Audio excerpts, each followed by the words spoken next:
Vamos al libro de Hechos capítulo 3. Por favor.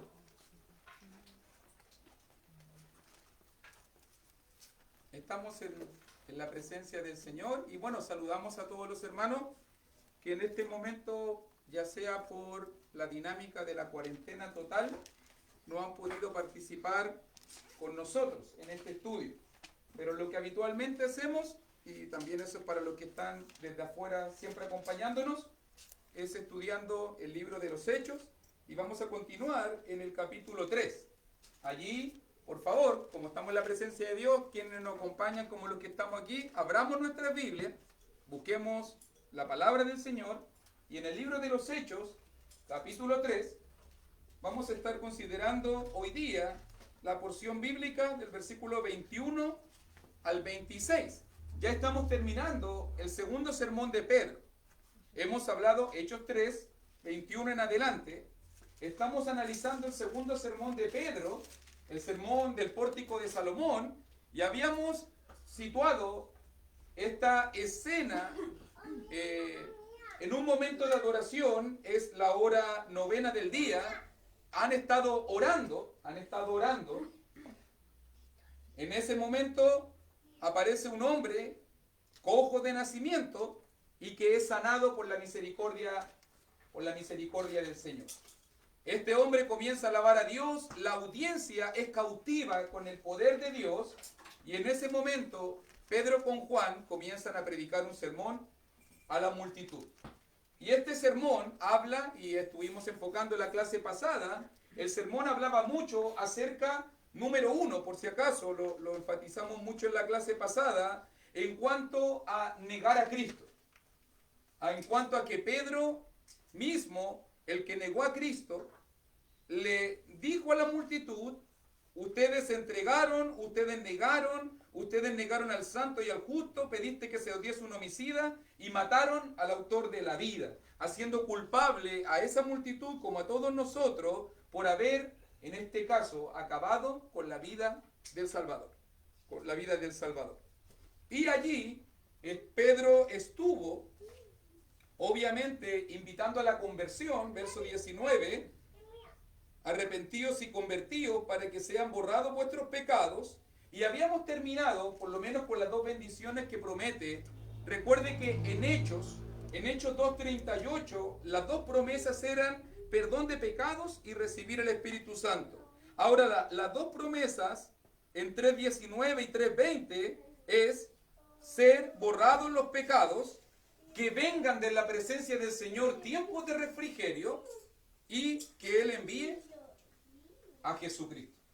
Si usted se fija, los tiempos de refrigerio tienen que ver con la promesa de que Jesucristo venga a nuestra vida, y los tiempos de refrigerio tienen que ver con que tengamos el perdón de nuestros pecados.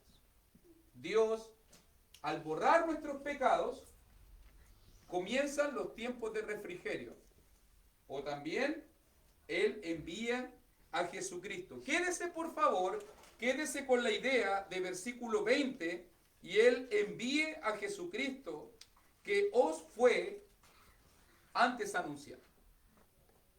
Piensa un poco en eso, lo analizamos la clase pasada, pero note muy bien que está diciendo claramente que al momento del bautismo, Jesucristo mismo viene a nuestra vida. O sea, tenemos una íntima comunión y relación con nuestro Señor Jesucristo. Y note ahora, 21, comencemos. ¿A quién? ¿A quién? A Jesucristo, a quien de cierto es necesario que el cielo reciba hasta los tiempos de la restauración de todas las cosas, de que habló Dios por boca de sus santos profetas, que han sido desde tiempos antiguos. Note bien, es necesario. Este Jesucristo, note la progresión de todas las ideas. Jesucristo vino a este mundo, Jesucristo era el autor de la vida, Jesucristo fue sacrificado, Jesucristo fue muerto, Jesucristo resucitó y Jesucristo está disponible para los cristianos, pero también ese mismo Jesucristo que está en tu corazón tiene que todavía esperar un momento.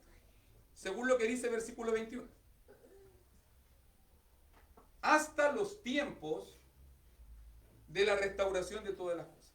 Aunque Jesucristo vive contigo, aunque Jesucristo vive conmigo, todavía el advenimiento, la venida de Jesús, no es completa. Note cómo se llama, según lo que dice 3:21, según lo que dice Hechos 3:21, ¿cómo llama la Biblia aquí a los tiempos de la segunda venida? Según lo que dice 3:21. Ayúdeme, por favor.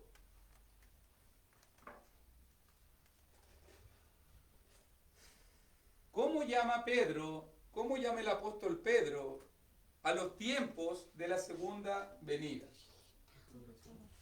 La restauración de todas las cosas. ¿Qué significa la palabra restauración? Por ejemplo, para que lo entendamos bien, por ejemplo, la palabra renovar, ¿qué entendemos nosotros por la palabra renovar? Cuando renovamos el autito, cuando renovamos un mueble, cuando renovamos algo, estamos, en este caso,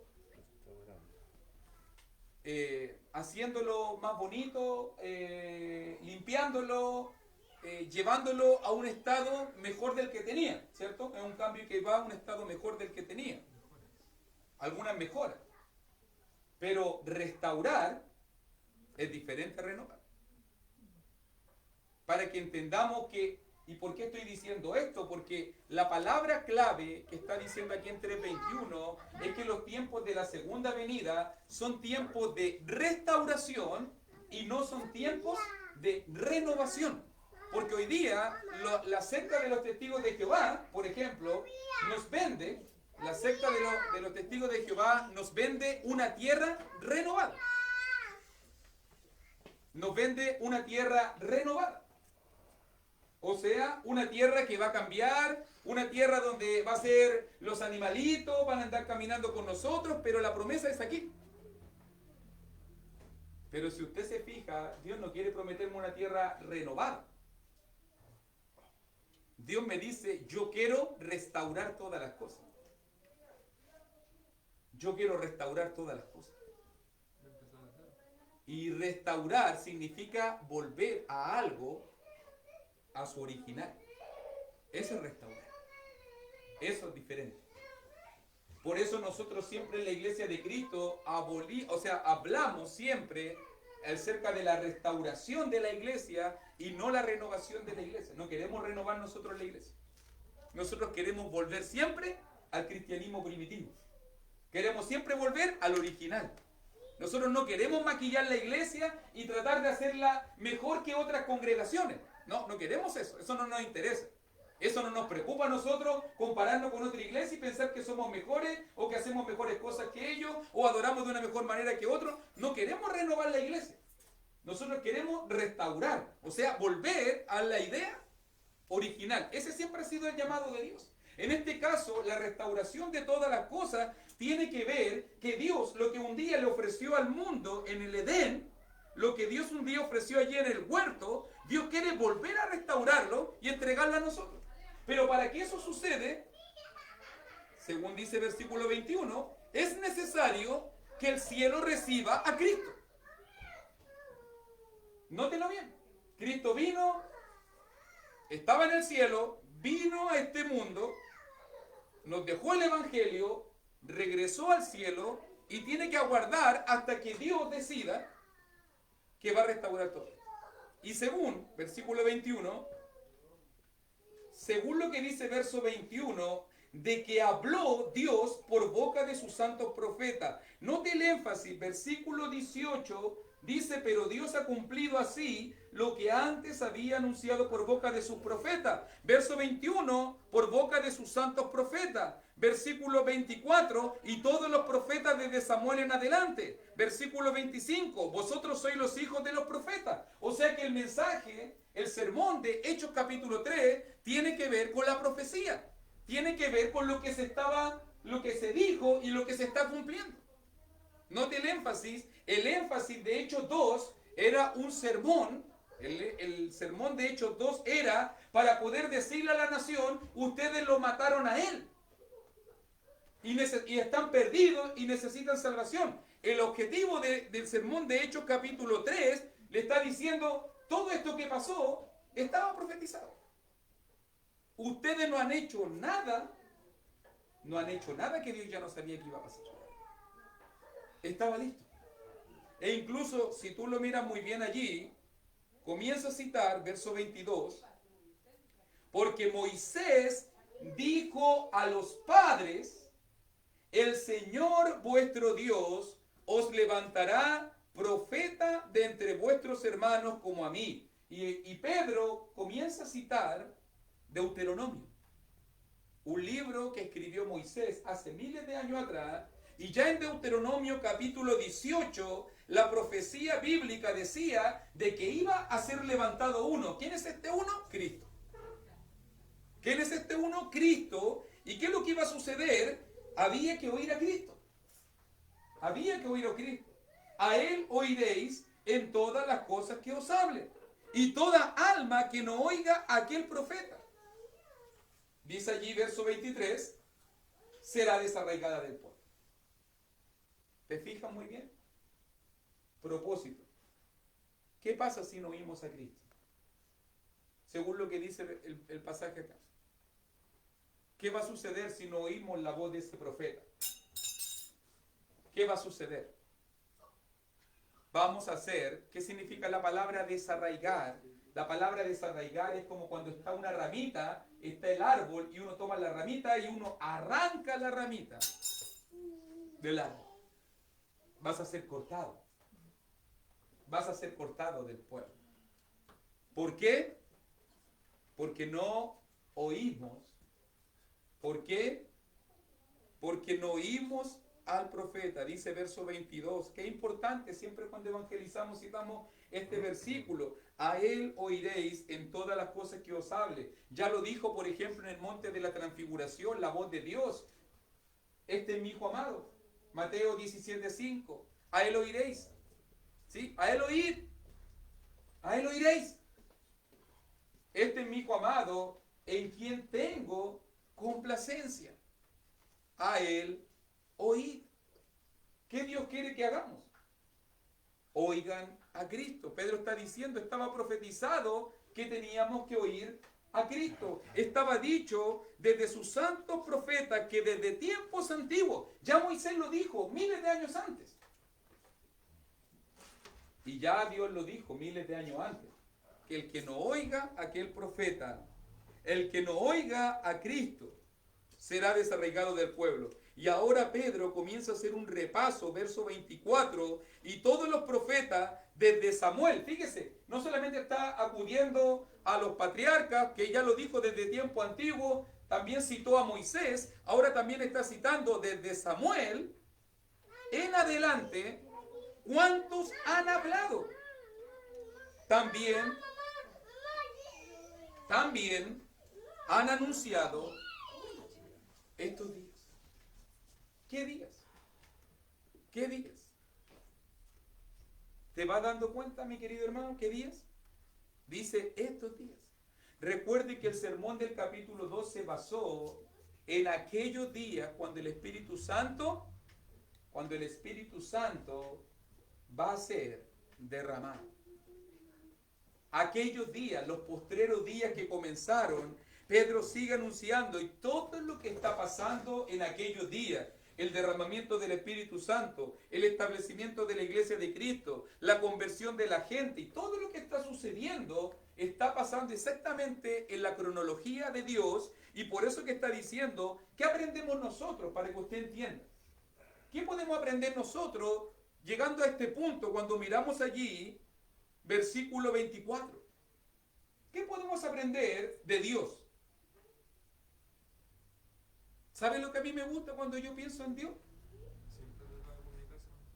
Y bueno, se comunicó con nosotros. Muy buena observación, Matías, buena observación. Pero nota que Dios dijo algo hace miles de años y se cumplió tal cual como Dios dijo que tenía que cumplirse. No falló nada. ¿Saben lo que eso me enseña a mí de Dios? Que hemos estado hablando últimamente harto en la iglesia, que Dios es de palabra. Dios cumple lo que dice. Y no importa que lo haya dicho miles de años, no hay pretexto ni excusa para cambiar lo que uno dijo. Y eso a mí me gusta de Dios, eso a mí me enamora de Dios. De que Dios te puede prometer algo y Dios lo va a cumplir igual. Dios va a decir que va a venir su hijo y va a pasar exactamente así. Y lo anunció por todos los profetas y todo va a suceder igual en el cronograma de Dios. Me gusta verme porque lo que Pedro está presentándonos es como el mensaje de la mano de Dios, que todo sucede por el control de Dios, que todo pasa porque Dios ha querido y porque Dios lo ha permitido. Y eso me ayuda mucho en los tiempos que estamos viviendo hoy día. Tiempos de pandemia, tiempos de crisis, tiempos de incertidumbre, donde la gente tiene miedo, donde hay cuarentena, donde tenemos que restringirnos, pero me gusta escuchar de este Dios que es fiel, de este Dios que promete, de este Dios que cumple, de este Dios que no falla su palabra. Me gusta pensar en eso a mí. Él anunció algo y sucedió tal cual como lo dijo. Eso me ayuda a pensar que Dios es fiel, que Dios cumple sus promesas, que Dios da su palabra y Dios no quebranta su palabra. Todos los profetas, el mensaje se repitió. Me gusta la observación de Matías. Dios quiere comunicarse con el hombre. Dios quiere hablarle al hombre. Dios quiere que le oyamos. Pregunta honesta y sincera. Si Pedro dijo en el sermón de Hechos 3 que hay que oír a aquel profeta y el que no oya a ese profeta será desarraigado del pueblo, ¿estamos dedicados a escuchar la voz de Jesús? ¿Estamos dedicados a oír la voz de aquel? Porque muchas veces lo que menos hacemos es oír la voz de aquel profeta. Y muchas veces preferimos desenfocarnos oyendo otras voces. Mire cómo dice versículo 25 al comienzo: vosotros sois los hijos de los profetas y del pacto. ¿Qué debemos aprender, mis queridos hermanos, en Hechos 3:25? Somos hijos nosotros. Obviamente entiendo que el primer vínculo es un vínculo carnal, es un vínculo de linaje, Pero también nosotros somos descendientes de aquel pacto, nosotros también somos el linaje y descendencia de aquellos profetas que anunciaron y profetizaron. Y note que ahora Pedro va a ir mucho más atrás. Ya había ido con Moisés en el tiempo de Deuteronomio, pero ahora Pedro quiere ir a algo que se le dijo a Abraham. Mucho más atrás todavía. Miles de años más atrás todavía. Para mostrarle la fidelidad de Dios, de que Dios cumple lo que promete, de que Dios siempre le ha hablado a su pueblo y de que Dios ha advertido de que tenemos que oír a Dios. Hoy es tiempo para oír a Dios. Hoy es tiempo para poner nuestro camino en Dios. Hoy es tiempo para poder oír a aquel profeta, porque si no oyes a aquel profeta, vas a ser desarraigado del pueblo. Nosotros somos descendientes y linajes de aquella promesa. Cuando Dios le dijo a nuestros padres, cuando Dios le dijo a Abraham, recuerden que estamos hablando en una audiencia judía, por eso que habla de nuestros padres, porque está hablando de linaje, está hablando de raza, pero esto también nos llega a nosotros. ¿Cómo sé yo que nos llega a nosotros? Porque vamos a ver el versículo 26. Vamos a ver el versículo 26. Pero el versículo 25 dice: en tu simiente serán benditas todas las familias de la tierra. ¿Y sabe lo que yo estoy pensando? Dios desde Génesis ha querido bendecir los hogares y las familias de su pueblo. Dios desde siempre ha querido ser bendición. No está hablando aquí, Dios va a bendecir a todas las iglesias de la tierra. Dios no está diciendo aquí, Dios va a bendecir a todos los padres de esta tierra. Dios no está diciendo aquí que yo voy a bendecir a todos los patriarcas de la tierra. Dios está diciendo aquí, yo voy a bendecir a todas las familias. El énfasis del pasaje está en la familia, en el hogar. Está en el matrimonio. Y si no está llegando la bendición de Dios a mi vida, significa que no estoy oyendo a aquel profeta. No estoy oyendo a Cristo. No estoy poniendo mis caminos en Cristo. Porque hoy en día la institución del matrimonio está tan menoscabada. Porque hoy en día hay tanto divorcio. Porque hoy en día hay tantas crisis matrimoniales. Porque hoy en día hay tantas terapeutas. Porque hoy en día fracasan los matrimonios. ¿Sabe por qué hoy día fracasan las familias? ¿Sabe por qué hoy en día están llenas las cárceles de hijos rebeldes? Porque hoy en día están los juzgados de esposos y esposas que se golpean y se maltratan y se insultan. ¿Sabe por qué? Porque nos hemos olvidado de que desde tiempos antiguos hay alguien que quiere bendecir nuestros hogares y no queremos que esa bendición entre en nuestro hogar. No queremos que esa bendición entre en nuestro hogar. ¿Cómo yo lo sé? Porque si quisiéramos la bendición de Dios, yo comenzaría a oír a ese profeta. Enséñame. Enséñame. ¿Cómo tengo que hacerlo? Quiero la bendición. Quiero la bendición. Verso 26.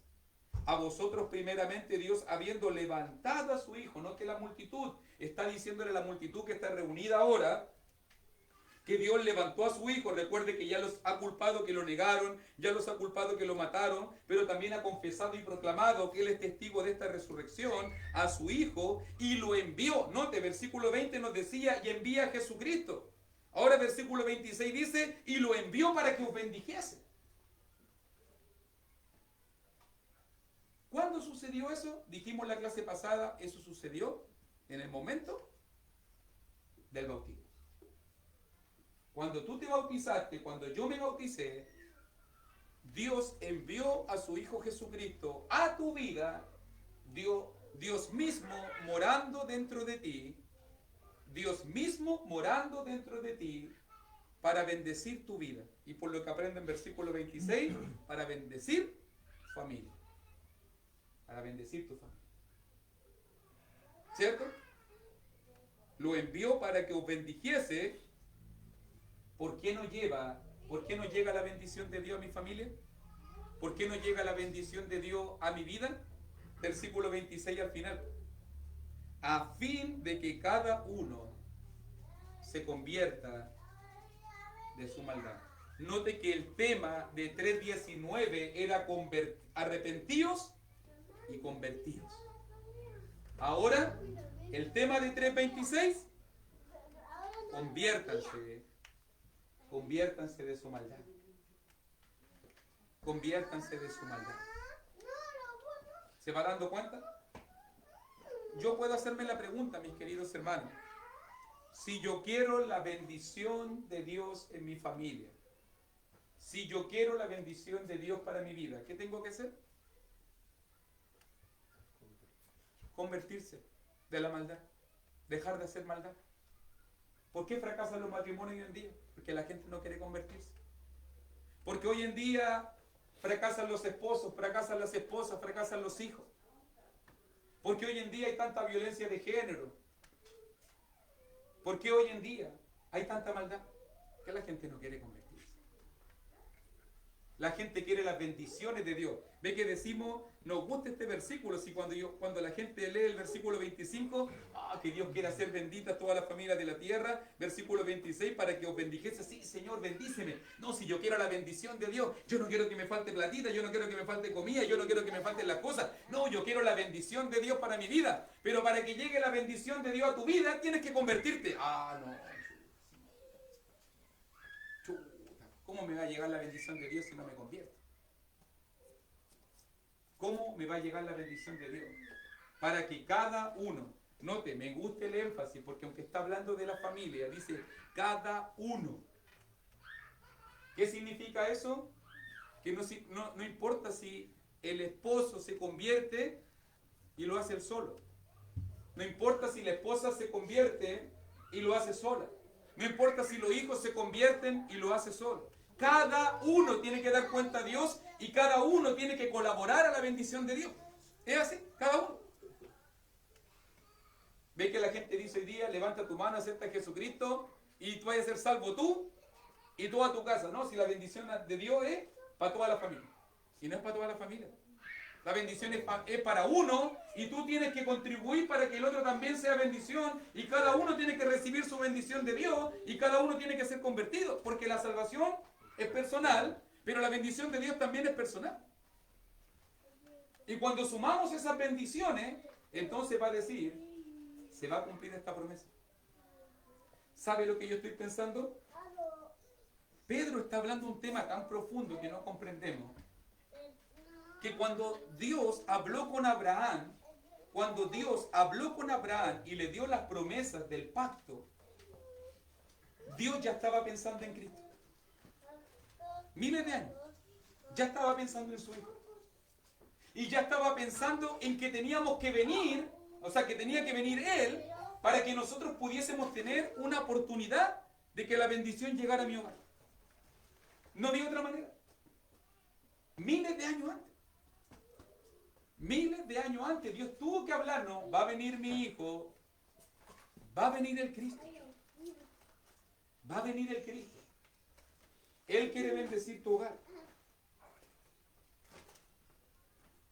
¿Se dan cuenta?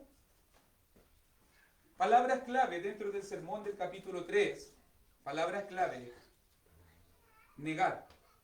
Palabras clave del sermón del capítulo 3. Por lo que hacemos podemos estar negando a Cristo. Pedro mismo, el que negó a Cristo, está diciéndole a la multitud, ustedes negaron a Cristo. Podemos estar negando al Cristo con nuestras actitudes. Podemos estar negando al Cristo con nuestras acciones. Palabra clave, que Él envía a Jesucristo. Para que la maldición de Dios no llegue a tu vida, Él envía a su Hijo. ¿Cuándo? Cuando te bautizas, Cristo viene a morar dentro de ti. Palabra clave de este sermón, oír. Hay que oír al profeta. ¿Quieres la bendición de Dios? Comienza a escuchar a Cristo.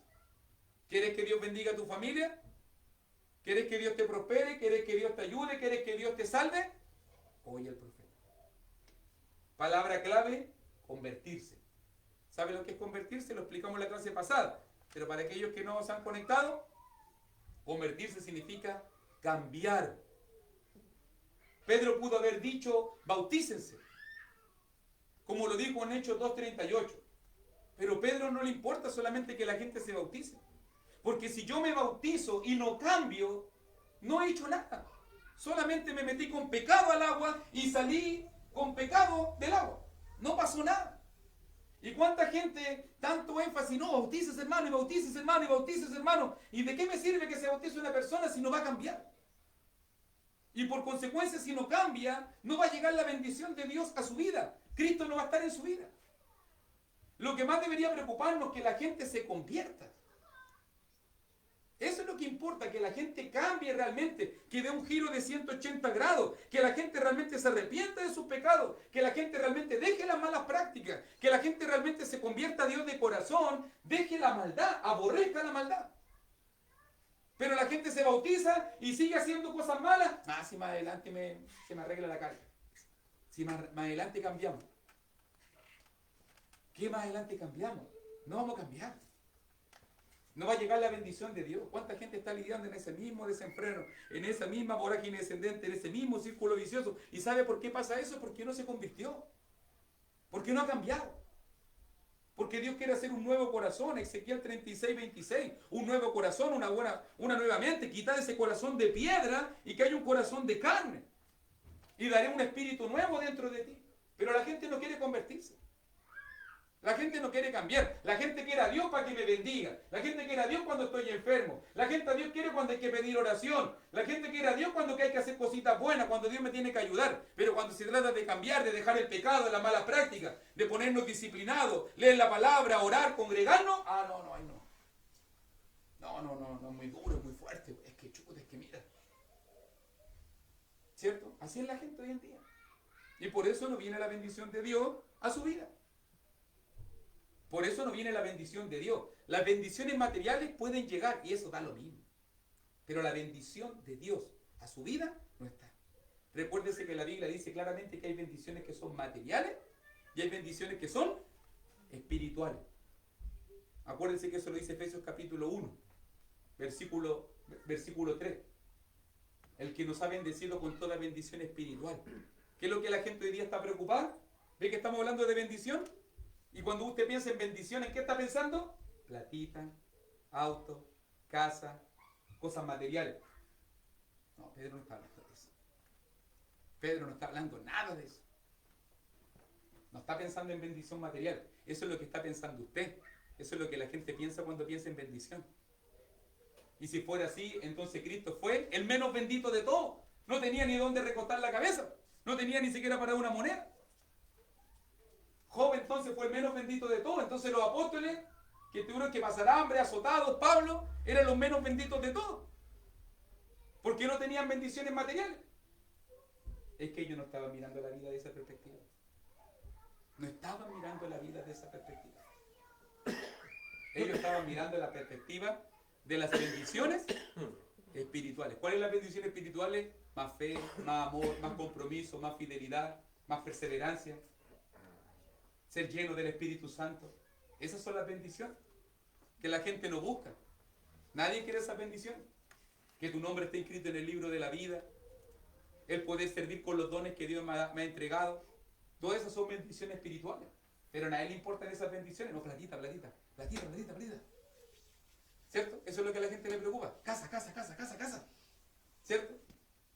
Esas son las bendiciones que la gente está. ¿Cómo yo sé eso? Porque la gente es capaz de dejar a Dios, es capaz de dejar de congregarse, es capaz de hacer los sacrificios que sea, incluso en pandemia se ponen mascarillas, se ponen trajes, se ponen lo que sea, se plastifican entero, pero la bendición material tiene que llegar. Tiene que llegar la bendición material. Pero cuando se trata de servir a Dios, hay que ir a la iglesia. No, es que no se puede, es que chuta, es que... Ahí inmediatamente hay que ser prudente, hay que cuidarse, hay que hacer aquí, hay que hacer... Y la gente empieza así. ¿Cuál bendición estamos buscando nosotros? ¿La material o la espiritual? Por lo menos dice aquí, si quieres la bendición espiritual, conviértete. Esto causó un efecto, mis queridos hermanos. Quiero terminar por lo menos comenzando en el capítulo 4, porque quiero ver la respuesta, porque el sermón del capítulo 3 terminó maravillosamente con 3.000 bautismos. Pero si usted mira el capítulo 4, dice, hablando ellos al pueblo, todavía está ahí la audiencia cautiva, vinieron sobre ellos los sacerdotes con el jefe de la guardia del templo, y llegaron los problemas, lo que habíamos anticipado. Cuando la palabra verdadera comienza a ser predicada, cuando la gente comienza a ponerse firme con Dios, cuando la gente comienza a priorizar las bendiciones espirituales y no las bendiciones materiales, van a llegar los problemas. Note usted la primera palabra del versículo 2, resentidos. Si el diablo se resiente cuando el pueblo de Dios quiere comenzar a servir bien al Señor. Resentidos. ¿Usted cree que era resentimiento de ellos? No. Resentimiento del diablo de que enseñasen al pueblo y anunciasen en Jesús la resurrección de entre los muertos. Yo te digo de inmediato, ese meme que anda por ahí circulando que dice, no, es que cuando tú tomas la Biblia, el diablo como que huye. Y cuando tú vas a orar o cuando tú te congregas, es como que el diablo huye. Al diablo no le interesa que tú tomes la Biblia. Al diablo no le interesa que tú ores o que tú vayas a la iglesia a congregarte. Pero cuando tú te ponías a predicar la palabra y la gente se salva, eso sí le incomoda al diablo. Eso sí le duele al diablo. Cuando tú comienzas a quitarle alma a él, ahí sí él se resiente. Reaccionó de inmediato, chuta, primer sermón y 3.000 bautismos, ay hombre. Inmediatamente llamó, hagamos algo, hay que solucionarlo. Se nos fueron 3.000 almas de inmediato, dijo el diablo. ¿Qué vamos a hacer? Y ahora Pedro se va a poner a predicar de nuevo, chuta señor, ay hombre, se vienen más. Levantemos al tiro, problema. Resentidos de que enseñasen al pueblo y anunciasen en Jesús la resurrección y les echaron mano y los pusieron en la cárcel hasta el día siguiente porque era ya tarde. Y quiero terminar aquí, verso 4. Porque aunque el diablo trame lo que sea, aunque el diablo esté resentido por la predicación de la palabra, aunque el diablo se incomode cuando se predique el evangelio verdadero. Note cómo menciona en contraste el versículo 4. Es muy importante el verso 4. Segundo recuento de conversiones. Pero muchos de los que habían oído la palabra, ¿se acuerda que el énfasis era oír? Oyeron, creyeron, se convirtieron.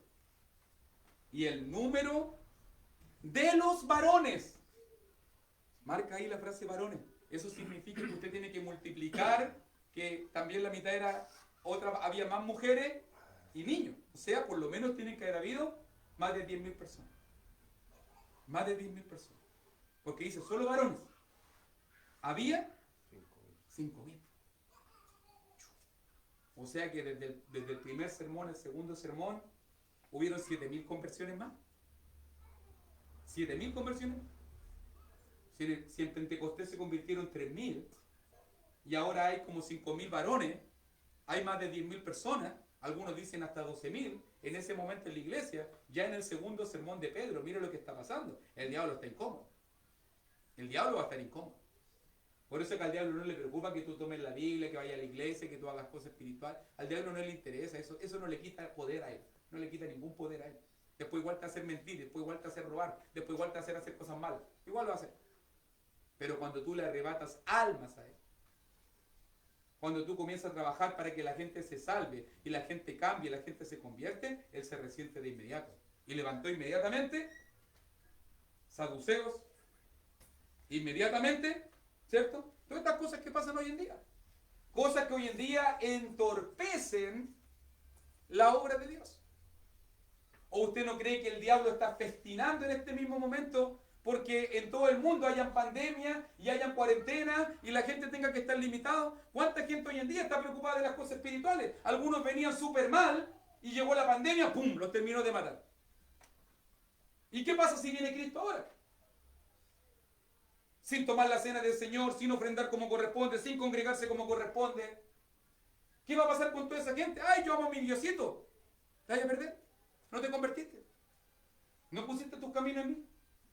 ¿No me pusiste en el primer lugar? ¿Cuánta gente quedó en evidencia por este primer problema? No tomamos la palabra de Dios, no oramos, no tenemos una vida espiritual. Nuestras familias no están formadas, nuestros hogares, nuestra vida espiritual no está formada sobre la roca y por eso va a venir grande ruina, dice Mateo capítulo 7. Va a venir grande ruina cuando vengan los vientos. Ahí está la lluvia. Descendió la lluvia, dieron con ímpetu los vientos, llegaron las tempestades y ahí yo veo la diferencia. La casa de alguno, firme, sólida, no pasó nada. La casa de otro, grande su ruina, dice Mateo capítulo 7, del 24 al 27. Yo quiero despedirme solamente diciéndole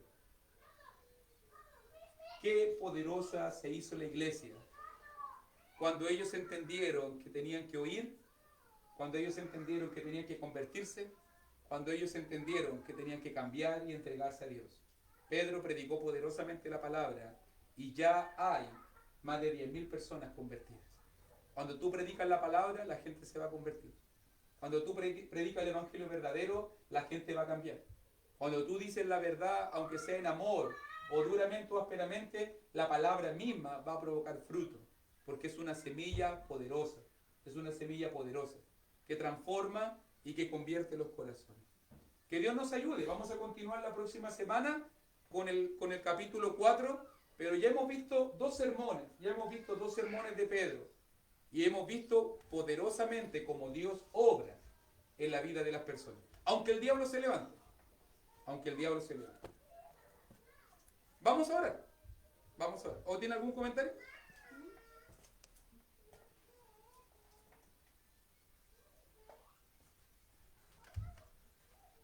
Ok. Vamos a hacer la oración y obviamente vamos a estar orando por nuestro hermano Cristian Caro, orando por Carlita, por don Daniel Burgo, que hemos estado orando. Vi que había una petición de nuestra hermana Lorena Lister que pide por Marisa Farias y Scarlett y Malo Hijo. Y pide por ella. Amén. Vamos a estar orando por Lorena, por su mamita también me había hablado en la semana. ¿Por qué más vamos a estar orando? Por Jocelyn, ¿cierto? Que está un poco enfermita. Por don Renato Jiménez también, que estuvimos orando el día de ayer en la célula. ¿Por qué más vamos a estar orando? ¿Ah? Por Daniel Burgos, que también necesita de una sanidad física y de una sanidad espiritual sobre todo. Y bueno, por nosotros, por la familia, por Felipe que está aquí con nosotros, con Mirosca también, con su familia, para que también Dios los ayude. Por los corazones endurecidos, que estamos siempre orando por eso, para que Dios toque los corazones de todos aquellos en estos tiempos difíciles. Vienen tiempos de nuevamente difíciles para nosotros, tal vez 14, tal vez 21 días de cuarentena total de nuevo, para que Dios nos ayude a poder convertirnos. Convirtámonos de corazón y van a venir los tiempos de refrigerio. No nos convirtamos y vamos a ser desarraigados del pueblo. ¿Ok? Vamos a orar entonces. Soberano Señor y mi Padre Celestial, te doy gracias, Señor, por este momento. Te doy gracias, Señor, por escuchar tu palabra. Te doy gracias por los corazones dispuestos a seguir oyendo tu voz, Señor. Bendiga a tu iglesia, bendiga a este pueblo, bendiga a mis hermanos que se han conectado. Bendíganos, Señor, y ayúdenos. Porque reconocemos, Señor, que somos faltos. Reconocemos, Señor, que somos pecadores. Reconocemos, Señor, que muchas veces nos ponemos nuestros caminos en ti, Señor. Ayúdanos a convertirnos, a cambiar y a poder anhelar esa bendición espiritual, que es la mejor de todas, Padre bendito. Perdónanos, Señor, si hemos fallado. Trabaja en nuestras vidas, Señor. Trata con nosotros, Señor. Ayúdanos, Papito Santo. Sobre todo para que podamos tener la salvación de nuestras almas, Señor. Te pedimos por nuestros hermanos necesitados, por mi hermano Cristian, Señor, por Manuel Ortega. Te pedimos por don Daniel Burgos, por Lorena, por sus familiares, Señor. Te pedimos por todos aquellos, por Renato Jiménez, Señor, por Jocelyn Contreras también, Papito Santo, y por todos aquellos, Señor, que necesitan en la carne, en lo físico, Señor. Necesitan de tu ayuda, de tu bendición, Señor, de tu sanidad. Pero sobre todo, Padre bendito, bendiga a aquellos, Señor, que todavía no se han convertido, Señor. Bendiga todavía a aquellos que no han puesto su camino en ti, que están con corazones duros, Señor. Ayúdanos, Papito Santo, a poder tener un corazón tierno, a poder, Señor, recibir tu palabra de una manera humilde y sencilla, Señor. Ayúdanos a cambiar y a entender que es tu palabra la que tiene que dirigirnos, que tenemos que oírte a ti, Papito Santo, y a tu profeta que has enviado, Jesucristo, tu Hijo, nuestro Salvador, nuestro Dios, Señor. Ayúdanos, Señor, a no ser duros de corazón. Ayúdanos, Señor, a recibir tu palabra. Gracias, Papito Santo, por este momento especial. Bendice a mis hermanos que se han convocado, que se han reunido aquí. Bendice a mi hermano Felipe, su esposa, su suegro, aquellos que están reunidos en este momento con nosotros. Aquellos que han apartado un tiempo, Señor. Aquellos que se han conectado por las redes sociales, Señor. Bendíganos a todos, porque necesitamos de ti.